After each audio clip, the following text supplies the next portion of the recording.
Biggity bam, we are back. All right, we're gonna do this again without Biggie, that biggity horrible. bam, we are back. No, without that. Hi, None of that. Craig. There we go. Hi, Craig. How you doing? Okay, I'm keeping that, by the way.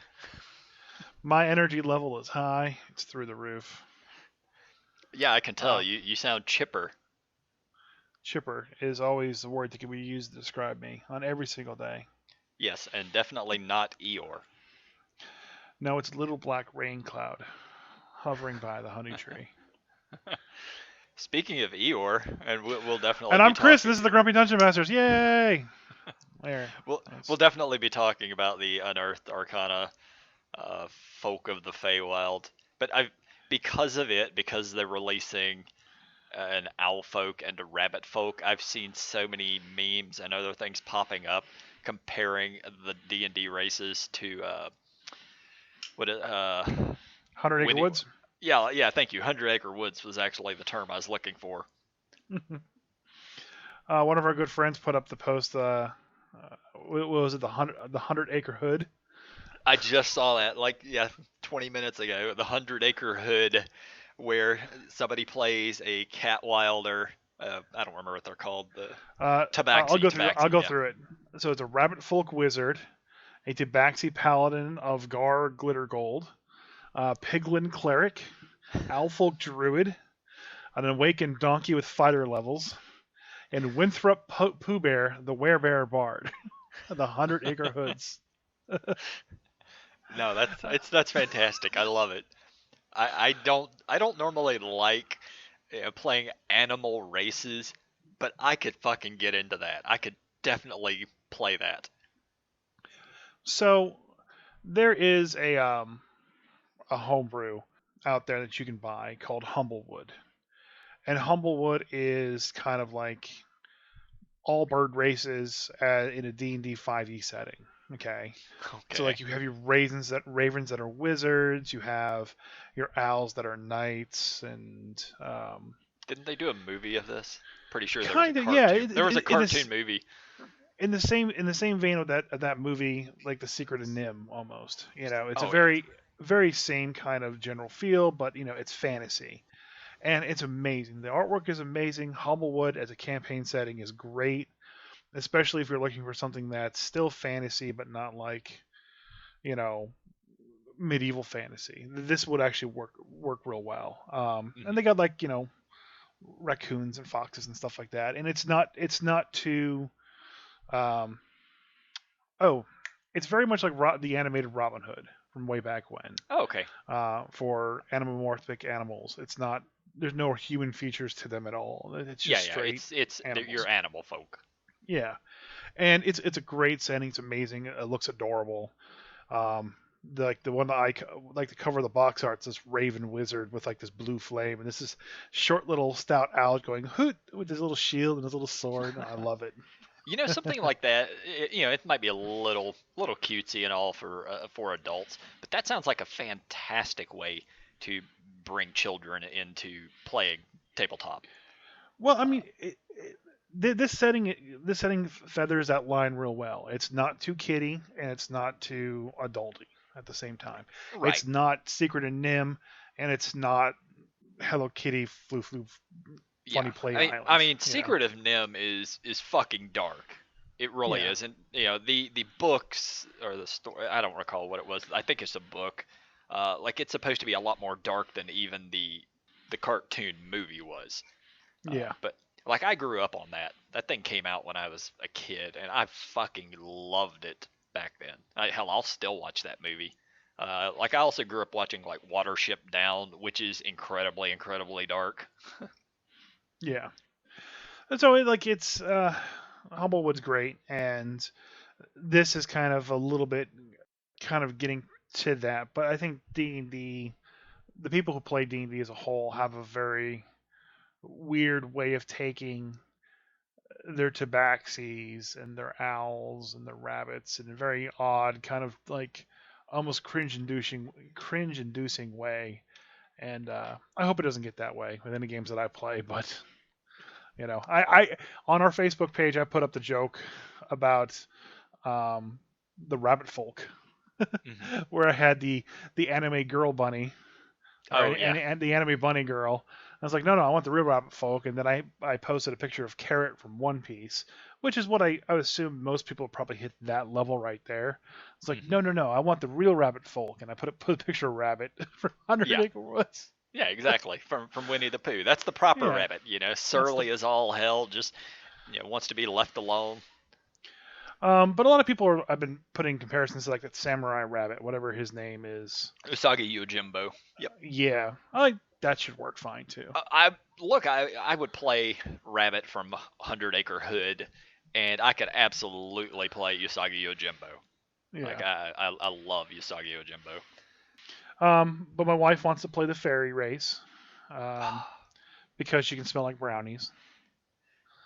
Do we want to talk about these? Go ahead and Yeah, just go get over it them. done with. Get it done Uh, with. Just, all right.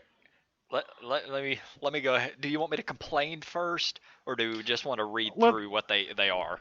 I think we talked enough about the rabbit folk, unless we want to actually No, no, touch no. base We're on we're there. diving in it. We're diving into all this All shit. right. All right. So there's the rabbit folk. There's the fairies. There's the owl kin. Is it owlkin or is it owl folk? I can't remember. Owl Alfolk. folk. And then we have the hobgoblins of the Feywild. So Okay. of those four, which do you hate the most? All right.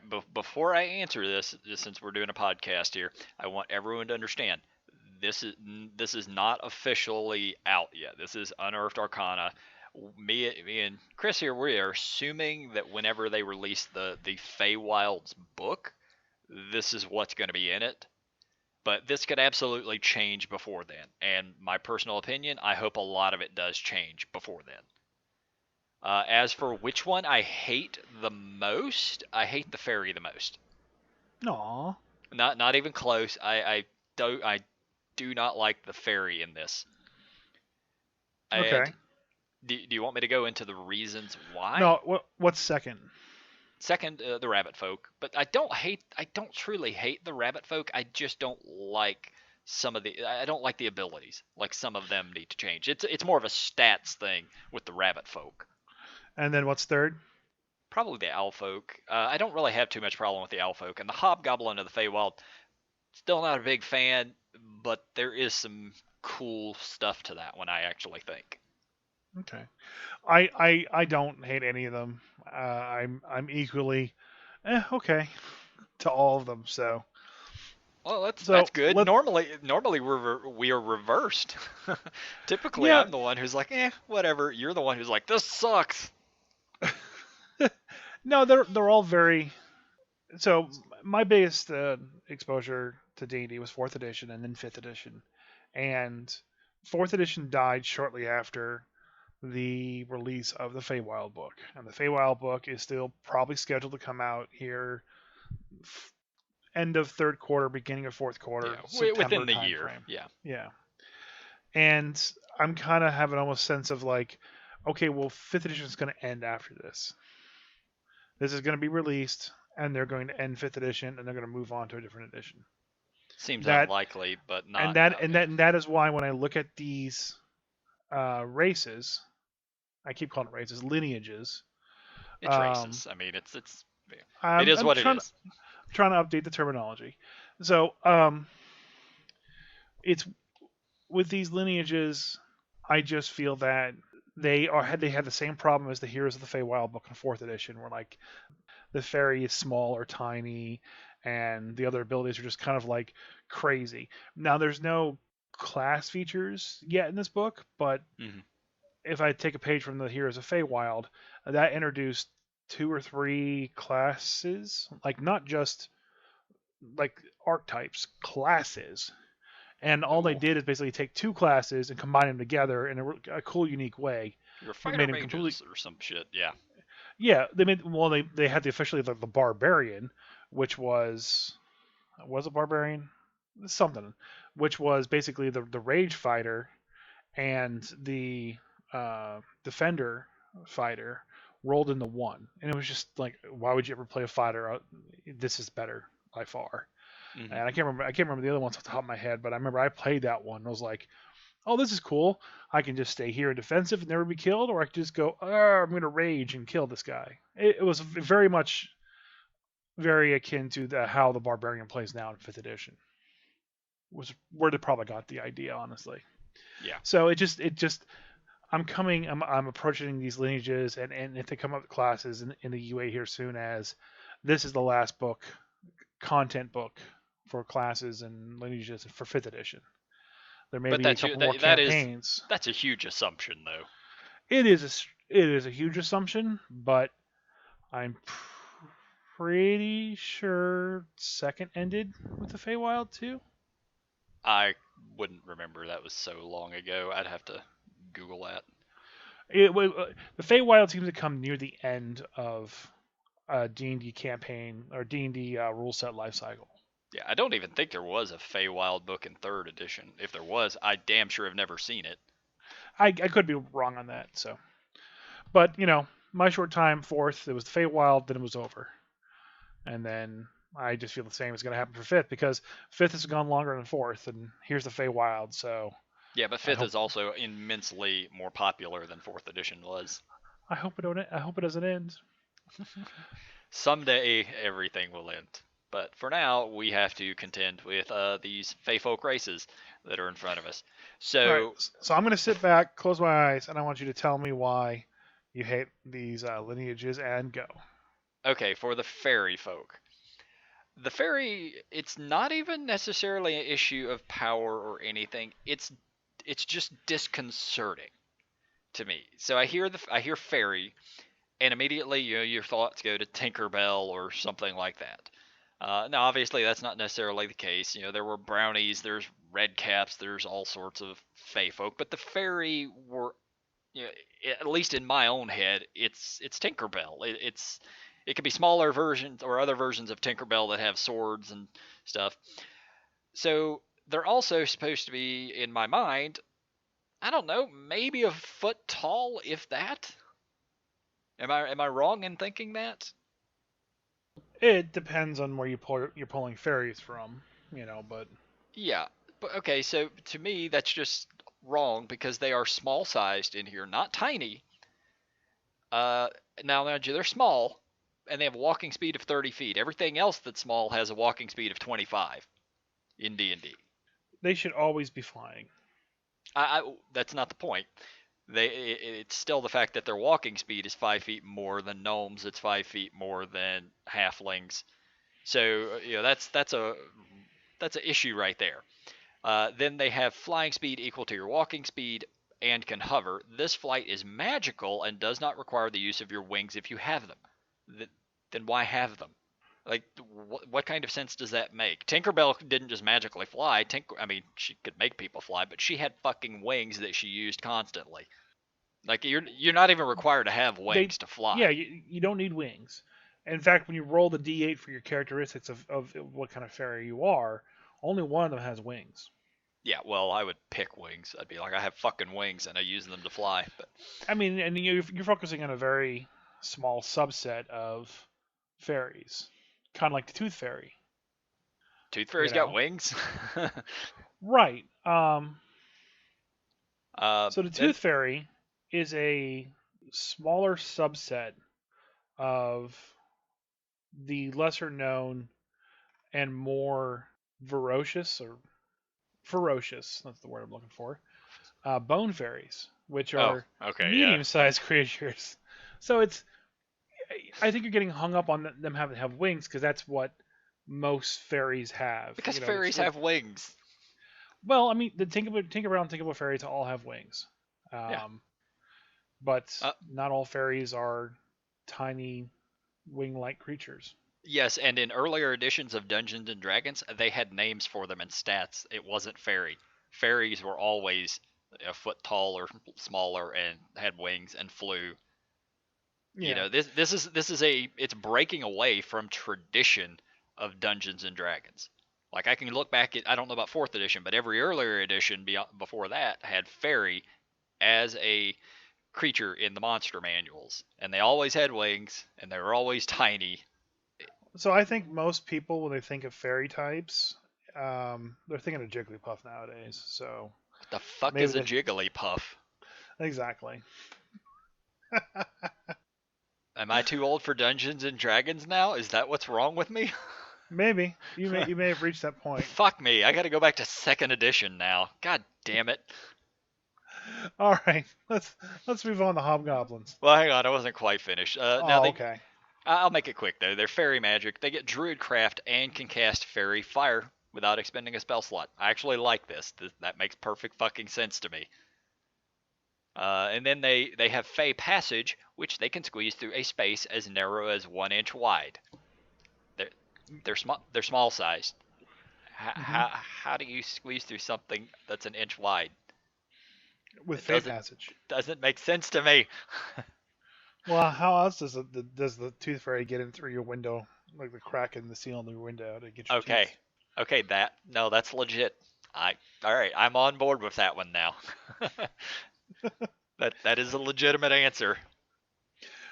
Um, yeah, I don't know. Like I'm kind of with you. With fairy is to me is immediately a tiny um, winged insect winged creature or humanoid creature. Um, but I know fairy has a much broader range now. Yeah, I can't think of anything except for Pokemon, and they're definitely not Pokemon. So yeah. maybe if there was a different name for them, and you know what, I happen to have my That was Heroes of the actually Feywild. my thought as well. Just give it a different name, and I won't give two shits. I still think if it's small, the walking speed's off, but otherwise, I wouldn't care as much. Yeah, the walking speed's off. It shouldn't be 30 feet, but they can always fix that. Right. So, I expect they would too, but who knows? Maybe not. Maybe they've so given up giving a shit. So Hobgoblin of the Feywild, I don't really have any issues with this one. They're medium sized, walking speed 30 feet. Pixie. They Sorry, get that's what it was. pixies. Yeah, So yeah. in the fourth edition books, they had fairies, but Hmm. they called them pixies. So what you're thinking of, and what I'm thinking of, what we think of as base fairies, are pixies. Well, okay, so there were the Fey, which they actually say creature type you are a Fey for this, and the Fey incorporated fairies. It incorporated pixies, quicklings, redcaps, brownies. Like it was a whole lot of different stuff. Selkies, and So but I'll read off the the pixie the stats here real quick. but the fairies and the pixies were not the same. Right. So for the pixies in fourth edition, they were 6 inches to a foot tall. Okay. Weighed 1 to 4 pounds. Had 2 to charisma and 2 to dexterity or 2 to intelligence. They were the size of tiny. They could they had a speed of 4 squares and fly 6 squares. So everything was squares in fourth edition. So it's just feet. So Hmm. 20 feet walking, 30 feet flying. You cannot use this fly speed if you were carrying more than a normal load. Your altitude was 5 feet high. You had low light vision. You spoke Common and Elven and had +2 to nature and stealth. They had Fey origin, where you're just native to the Fey Wild. Speak with beasts. We warrior. You have a reach of 1 rather than that of 0 of a typical tiny creature. And you had a -5 penalty to strength checks to break objects. So this And sounds like then, it should be a pixie, honestly, not a fairy. yeah, and that's what I'm thinking. And they Because may change it. I'm reading about the 3.5 fairies. Physical description: they look like small humans, but sport a pair of stocky wings. You know, fairies always had wings, so Yeah. And so for it even says in there that the fairies are wee folk, but not nearly as so as their pixies or sprite friends.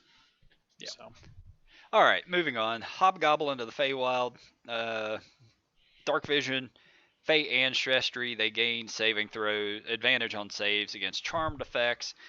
And this was the one that was kind of so when I first read it, I was like, "What the fuck?" It was worthless, and then I actually read all of it, and it made more sense to me. Is the Fey Gift? You can use this trait to take the help action as a bonus action, and you can do so a number of times equal to your proficiency bonus. So to me, I've never used the help action. I have never seen another player use the help action. So immediately reading that, I was like, why? And then I actually read the rest of it. Starting at 3rd level, choose one of the options below each time you take the help action, whether done as a bonus action or an action. And you get other abilities. You get hospitality, passage, spite, and each one does something a little bit differently, which is actually awesome because it finally gives people a reason to utilize the help action in the game. So, from my understanding, the help action was more just for like if you had like a companion pet or something like that that could didn't have any combat abilities but could just sit there and help you by giving you advantage. Yeah. That's all I I knew that was useful for. Yeah, like it's never been used as far as I'm aware. People assist each other to make checks, and that's effectively using the help action. But that's the only time. I've never seen it used in combat whatsoever. But this actually gives a use for it. And it's nothing major, but you're able to give like hospitality. You and your target of the help action each gain a number of temporary hit points equal to a d6 plus your prof bonus, which is pretty good. That's something you can just do all day long. Yeah. Passage, you and the target of your help action each increase your walking speeds by 10 feet until the start of your next turn. And then spite, until the start of your next turn. The first time you or the target of your help action hits a creature with an attack roll, that creature has disadvantage on the next attack roll. Like, if anything, this might be too powerful, but I still like the flavor of it at least. They might have to tweak it, tone it down a little. Yeah. I mean, overall, it seems very interesting. I just get hung up on the hobgoblin part because Yeah. it doesn't feel like a hobgoblin to me. Yeah, and I'm with you on that. You know my love of hobgoblins, but I do a very, very different style of hobgoblin. This would Yeah, probably never exist in any of the worlds I run. it's weird that they're using such a very broad term for the fairy and not narrowing it down to like pixie or sprite or something like that. Yeah, And then and it they feels did. weird Yeah. that they're specifically saying hobgoblins, but then attacking on of the Feywild to it. Like Hmm. maybe the UA is they have other plans for this book and they don't want I to mean, give too much away. So they're using a very generic term to kind of like mislead people. it could be like those Star Wars trailers that we had when they were making the new movies, where they would just show you shit that's not in the film just to throw people off the scent of what's actually happening. My Yeah, my favorite was Thanos' glove with Captain America, where he's like, yeah, "Oh, he's only got yeah, 2 of the 5 stones." Nope, he had all of them. yep, Was, yeah, exactly. They did it in the Marvel films too. Disney's notorious for doing that, and I wouldn't be surprised if that's what they were doing. So these could easily change before release. yeah, Uh, uh, that's what I think is going to happen. With, I mean, at very least, there are errors that we'll probably get to here in a moment that have to be fixed. yeah. Then there's the owl folk. I didn't really have much problem with the owl folk. You're humanoid, you are medium or small. Your walking speed is 30 feet. You can see in dim light within 90 feet as if it were bright light, blah, blah, blah, dark vision. You get magic sight, which your keen senses can focus to see the presence of magic. You gain the ability to cast the detect magic spell, but only as a ritual. Let's see. Then there's nimble flight. Thanks to your wings, you have a flying speed equal to your walking speed. When you fall, you can use your reaction to make a dex save, DC 10 to stop falling, and then they have silent feathers, which gives them proficiency in the stealth skill. Nothing sounds like, I don't see anything really broken about that other than maybe flight. Well, Flight equal to your walking speed could be ridiculous if you're a monk or a monk barbarian and just get stack on walking speed. Like, I've had players who were able to move 180 feet around. So yeah, and it's kind of weird how they're handling flight with the owl folk and the pixie. mhm. It's just very.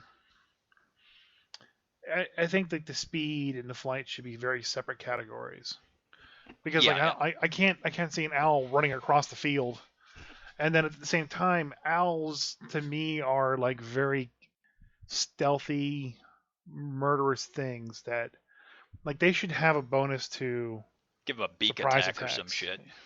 Well, not I mean, like they almost think like the ambush from the doppelganger. Well, that's why You they know. get the proficiency in the stealth skill. Yeah, but I'm thinking damage too. But Yeah. that's just me, I guess. Yeah. Alfolk They're rogue. That's what you need. they're going for more of the wise um, owl folk, I think. Yep. And last one is the rabbit folk. They get walking speed 30 feet, medium or small size. You add your proficiency bonus to initiative rolls, which makes sense to me. You have Say the name proficient. of the ability. Oh, hair trigger. No, that's great. I love it. Uh, then you have proficiency in the perception skill. That's called leporine senses. I'm not sure what a leporine is, but my assumption is it's something rabbit related. I'll have to ask a friend of mine.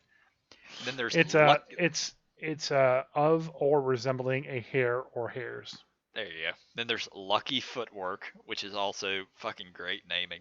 When you fail a dex saving throw, you can use your reaction to roll a d4 and add it to the result. And then there's the rabbit hop, and the rabbit hop is the one I have the most issues with. Once Now, during each, go ahead. before you explain it, do you have issues with it mechanically or just because Mechanically, of the? Okay. mechanically, yes. I don't hate the hop. The mechanics of it are wrong.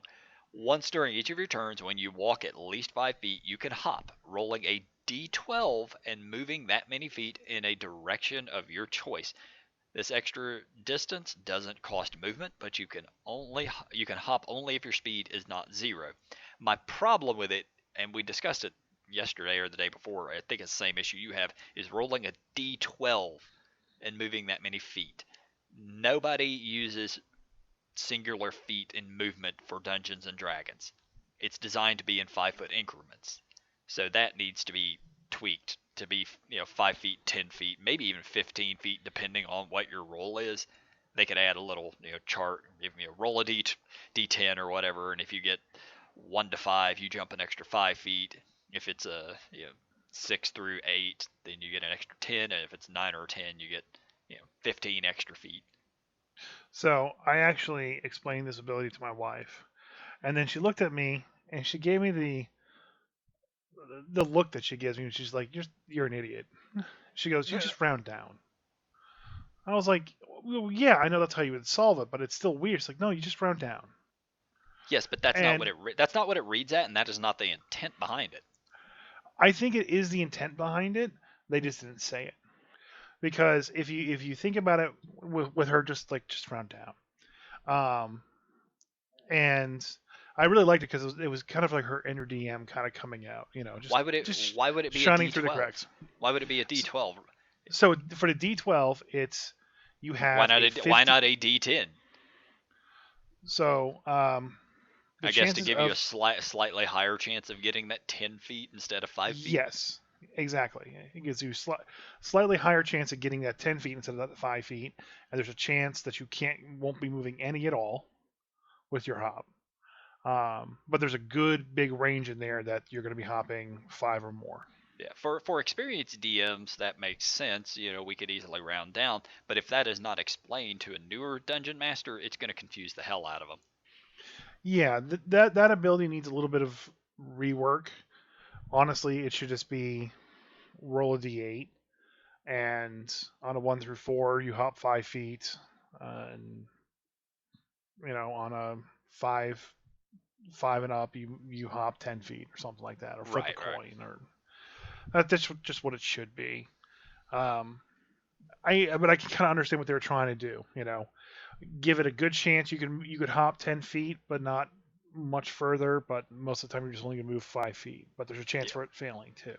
yeah. But then when you don't roll down and they move 7 feet and nothing lines up right because you're in 5 foot squares, it goes to shit. So Yep. overall, I'm not a big fan of what I'm seeing here, but I'm not putting too much faith in this being the final thing that comes out. If it is, then I probably won't even touch that book. Anyway, So what I thought was neat is Fey ancestry for the Hobgoblins mhm. is not correct. So Explain. what is Fey ancestry in 5e? I have no clue. That's why I asked you to explain. For all the races that have Fey ancestry, which are mostly elf, that all Yep. have Fey ancestry, They get is something to charm, like some resistance to charm and sleep magic as a general right. bonus.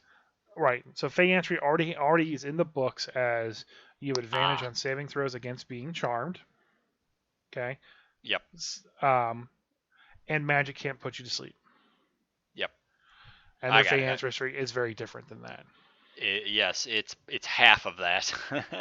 Well, it's not only does it has the advantage on charmed effects, but you get advantage on ending the condition.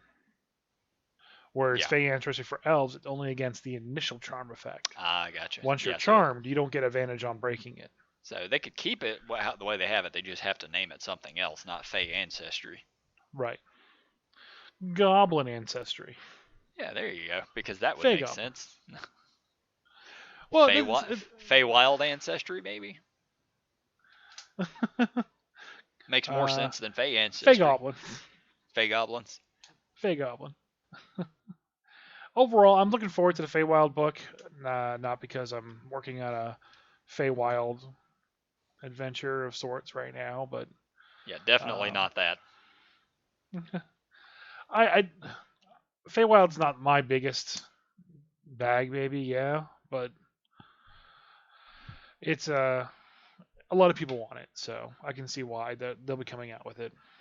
Sure. It is definitely not my cup of tea. I have never run anything in the Feywild. I have never played anything in the Feywild, but I know there's going to be people that are interested in it. So by all means, if they think there's enough, go ahead and release it.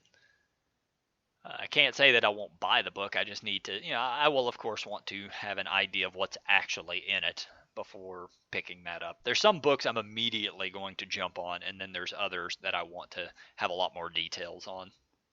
Like as soon as I heard Tasha's was coming out, I'm like, I'm sold. I know I'm gonna buy it. But Feywild, I'm up in the air. Yeah. So the other thing that I wanted to chat about was divinity. So Oh, I'm okay. Hold on. go. hmm Uh, I got to get this out before I forget about him. Is it a Feyfolk thing? No. So next topic is this. Last week's episode where we talked about the barbarian and danger sense Oh and the yeah. fact that he kept bringing it back up and Oh please, whatnot. did he post again about it? No, even better. This is the best thing ever. Is one of my players was listening to the podcast and listening to us talk about that, and he messaged me and he goes, "Hey, by the way, you did this to me in one of our first beginning UA sessions, or not UA, but one of Ooh, our called you out.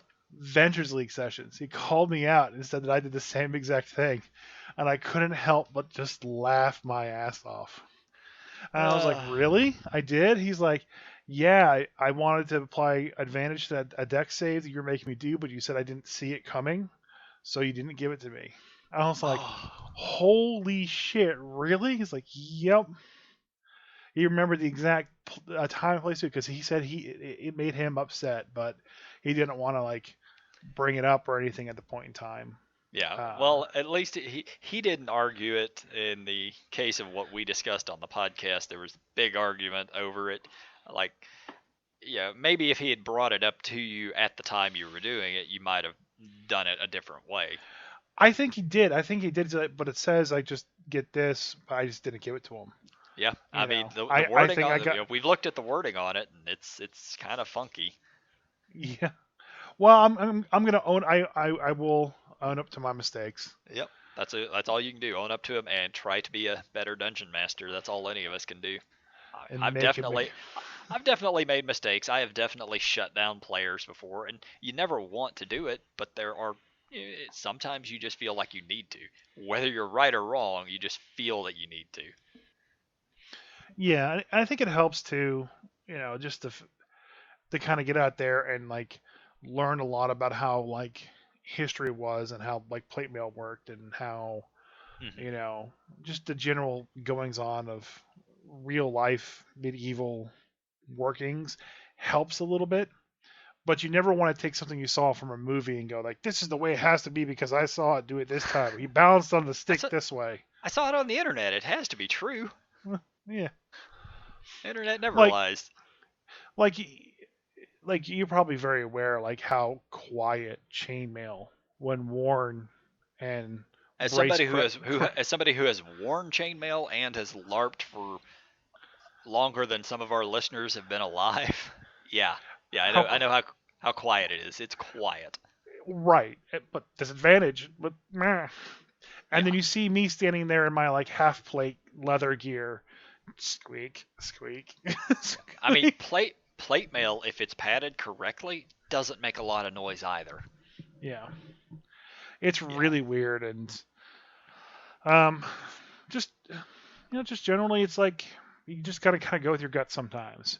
If you find out that most of the things that you're going with your gut and is just wrong, and people are complaining, stop going with your gut. Go with like what your heart says or something.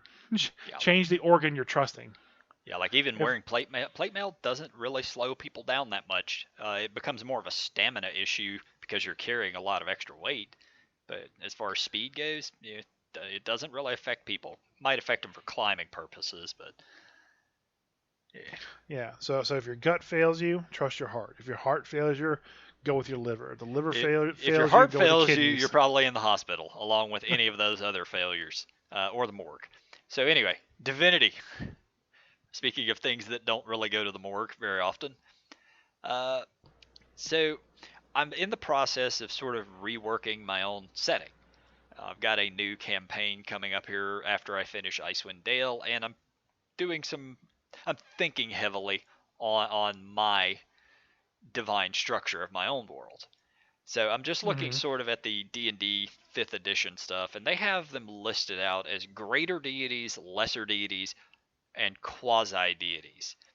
Then below that, they have titans, demigods, and vestiges. Are you familiar with all of these, or at least to an extent? Vaguely, yeah. Okay, so just looking at Forgotten Realms, your greater deities would be, I'm pretty sure it's just Io.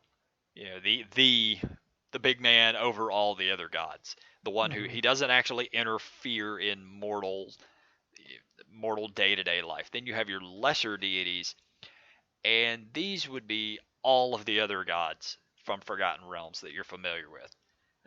They mentioned Tiamat would be a lesser deity. Uh, Lathander would be a lesser deity. Pretty much all of the gods, Lolth and so forth. And these are deities who have a physical form located on some plane, but can actually be slain. They can also manifest avatars. They grant abilities to their followers and so forth. Then you have the quasi deities, which is a category of weaker divine beings who don't grant spells to clerics, but could advance to lesser deity if they had enough worshippers. Then there's the Titans, and you're going to love this one. The Titans are the offspring or creations of deities. They include things such as the Empyrean, the Kraken, and the CR30 Tarask. So now you know what a Tarask actually is. Just saying. Giant monstrosity. Yeah, I mean it's a kaiju. Then there's the demigods. They are the offspring of deity and mortal, and the vestiges, which are dead deities who lost all or nearly all of their worshippers. And I'm just reading this off of a D&D fandom website. Yeah. Earlier editions, they had a couple other things. There were the intermediate gods, which are sort of between the greater gods and lesser gods. And for Forgotten Realms, those are actually what the deities used to be for the most part. I remember this sort of because there were higher ranked gods. Like Lolth would have been a lesser god, but an intermediate god would have been somebody as powerful as say Torm or Bane or Baal or one of them. Basically, the size of your portfolio determined what level of a god you were in earlier editions. Yeah. I kind of wish there was a different term for the deities and the gods beyond just deities and gods. Hmm. Because like to me, a deity and a god is someone who has worshippers and followers, and I guess D&D follows that same path. Yeah, But then you start bringing in like the Tarask and you know these these other guys that had power but didn't have power, and I just kind of wish there was like a little bit of a separation between the two. Like Tiamat, I don't. I guess I'm too unfamiliar with all of Tiamat's power scale to understand its level of godhood to be considered a god. Like, was it just a dragon with a bunch of heads that eventually had a cult following, and they went on a couple tours together and they played a wood dragon, and you know because of that they went gold 4 times, and now because they went gold 4 times, they've achieved godhood just through power of faith alone. I Maybe. mean, I mean, I guess that would be a god, little g, Yeah. as Ego would say. Yeah, there's, and this is sort of the crux of it, specifically with Forgotten Realms, and I guess Dragonlance sort of had the same issues. The gods, I don't even know it's a bad thing, but they were much more akin to the Greek deities. Like they are not truly infinite in Forgotten Realms and in Dragonlance, probably some of the other settings that I'm not super familiar with. They can be killed. It requires ridiculous amounts of doing to make it happen, but they are arrogant, they are fallible, they make mistakes, uh, and we growing living in the world we live in, we think of a deity as all knowing, all seeing. It's different types of religions, obviously. Kanye West. Yeah, exactly. Yeah, yeah. He would be maybe a quasi deity. He doesn't quite grant things to his followers, but he has a lot of them. Uh, there are some other ones that are kind of interesting though, as far as deities. There is the Dark Sun. So Dark Sun, there was only a few deities in there, and basically there were. It's been so long since I've looked at it. There were 8 or 10 cities in the game, and each of these cities had a quote unquote god king that ruled over it, and they were actually mortals, but they were so freaking powerful that they were able to grant spells and stuff to their followers. They were not gods whatsoever. They absolutely lived for hundreds of years. Incredible powerful. I think at this point they would be like CR 30. You uh, it's second edition. They were challenge. I don't know if they had challenge ratings, but they were equivalent of like 30th level characters back then. Yeah. So I've always I'm trying to think of how I should place it. Like, I like the Greek style pantheon where like you have individual beings that handle different aspects of the world that you're in and keep it running. Yeah. And then outside of that world space, there are other beings that handle a universal scale of things. And then you pull back even further, and you usually have like the one above all from Marvel, the guy who runs everything, but has like his 3 people that run subsections of the universe, The and then it Beyonder. just kind Wait, of no. yeah, kind of just narrows it down from there, and it can get really complicated. And you look at fifth edition and all the different levels that they have, and that's not including all the devils and demons and their Oh yeah. hierarchy, Yep. and all the old gods and their hierarchy. And I'm pretty sure there's a whole another level of god too that you didn't even address, of like ancient beings that were there at creation or pre-creation. Right. I refer to that as primordials. Yeah. Okay, Like that's what it was. I don't know if that's what it is, and I don't see anything listed as that in fifth edition, at least on the site that I'm on. But yeah, to me, that's what a primordial is. It's just it's a thing that was there at the beginning of that world. And it could be a being, it could be conscious, it could, in some settings, it might even be a deity. In my game, that actually is what they are. They always have been. The gods are in my game. I only have 9 of them, and they're not really fallible, but they don't really interact. The Right. Greek gods were constantly interfering in human civilization and everything else going on. In my setting, they don't interact at all. They grant their followers spells, but that's about the extent of it. Can you really, can you go and find their avatar forms of it? Yeah, Yeah, they do exist, but it's not really part of the scope of things. It's not how my world's supposed to be. Yeah. And I kind of like that aspect too. I kind of like even 40K's aspect of like, you know, The you God have all these Emperor, the God Emperor, but there's like four Chaos Demon right? Lords that kind Nurgle, of run Slaanesh. Yep. everything. Yeah. Yeah, I kind of like I like keeping it simple. I don't like having a lot. I like Exactly. I like Bahamut. I like Tor. I like Lolth. I like the Raven Queen. You know, like those four there. You got two good ones, two bad ones. You know, but I can kind of also see the how you kind of want to have like Yeah. individual things. Like I can't remember. Was that's the one that's commerce and wealth. Joaquin, Can't, I think. Or I maybe can't remember. Joaquin might even be dead at this point. I don't remember. My problem with the having deities like that is you end up with a massive, massive pantheon of gods. You Mm-hmm. know, like you just look at the elves, just the elves, and there's like 30 different elven deities. The dwarves have like 20 dwarven deities.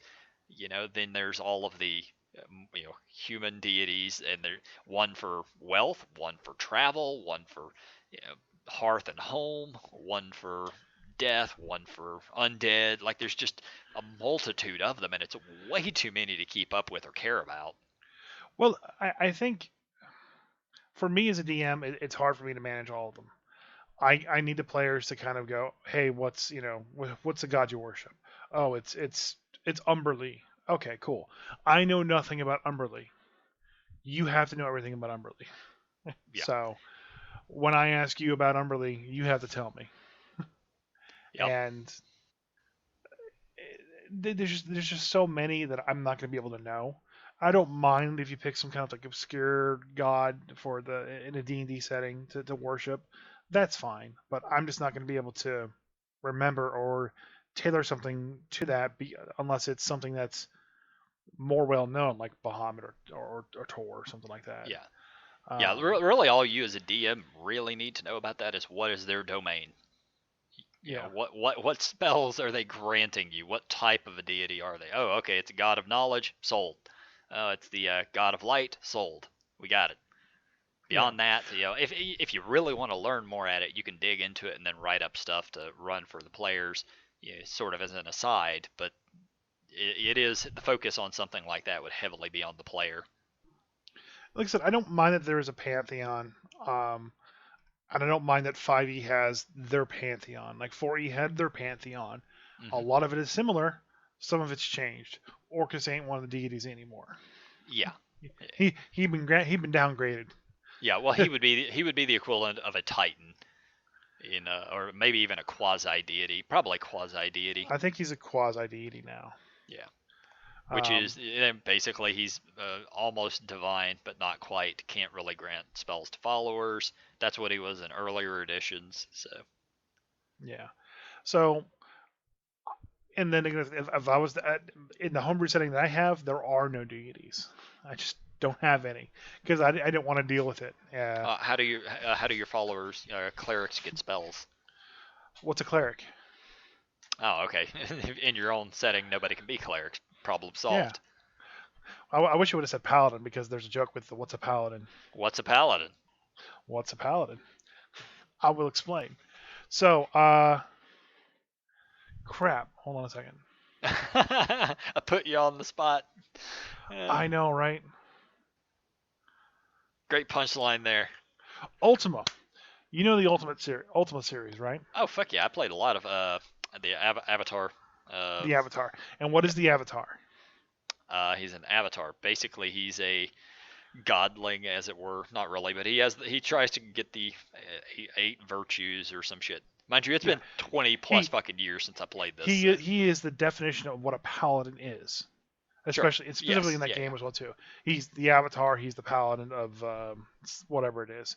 So um, there's an old YouTuber that did this whole retrospective on the Ultima series, and it's an amazing series, well put together. The streamer kind of has fallen down, but What he put together was still quite amazing, and he goes through every single Ultima, including like the prelude Ultima before Ultima was a thing, Mm, and you get all the way through the game until the last Ultima, where it's like a 3D kind of adventure game, yeah. and you are still playing the same exact avatar. You're going Yep. back to the same exact place, but because they wanted this game to hit a brand new audience, they basically said the knowledge of your land will be great, but your character, the avatar, the paladin, doesn't know what a paladin is. And there's a point in time where he actually walks up to one of his good friends from the other games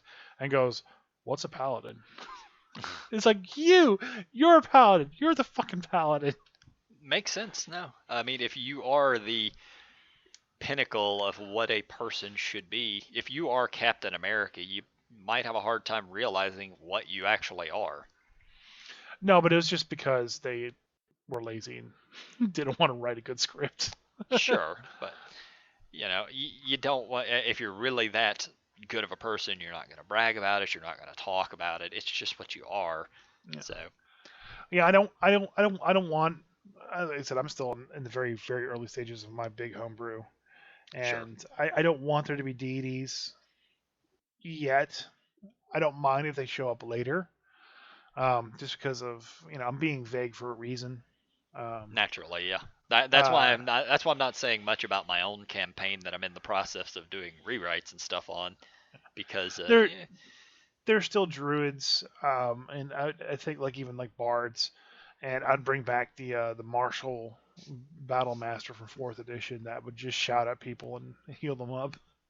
oh you yeah. know. But just deities and powers from deities would basically be a no go.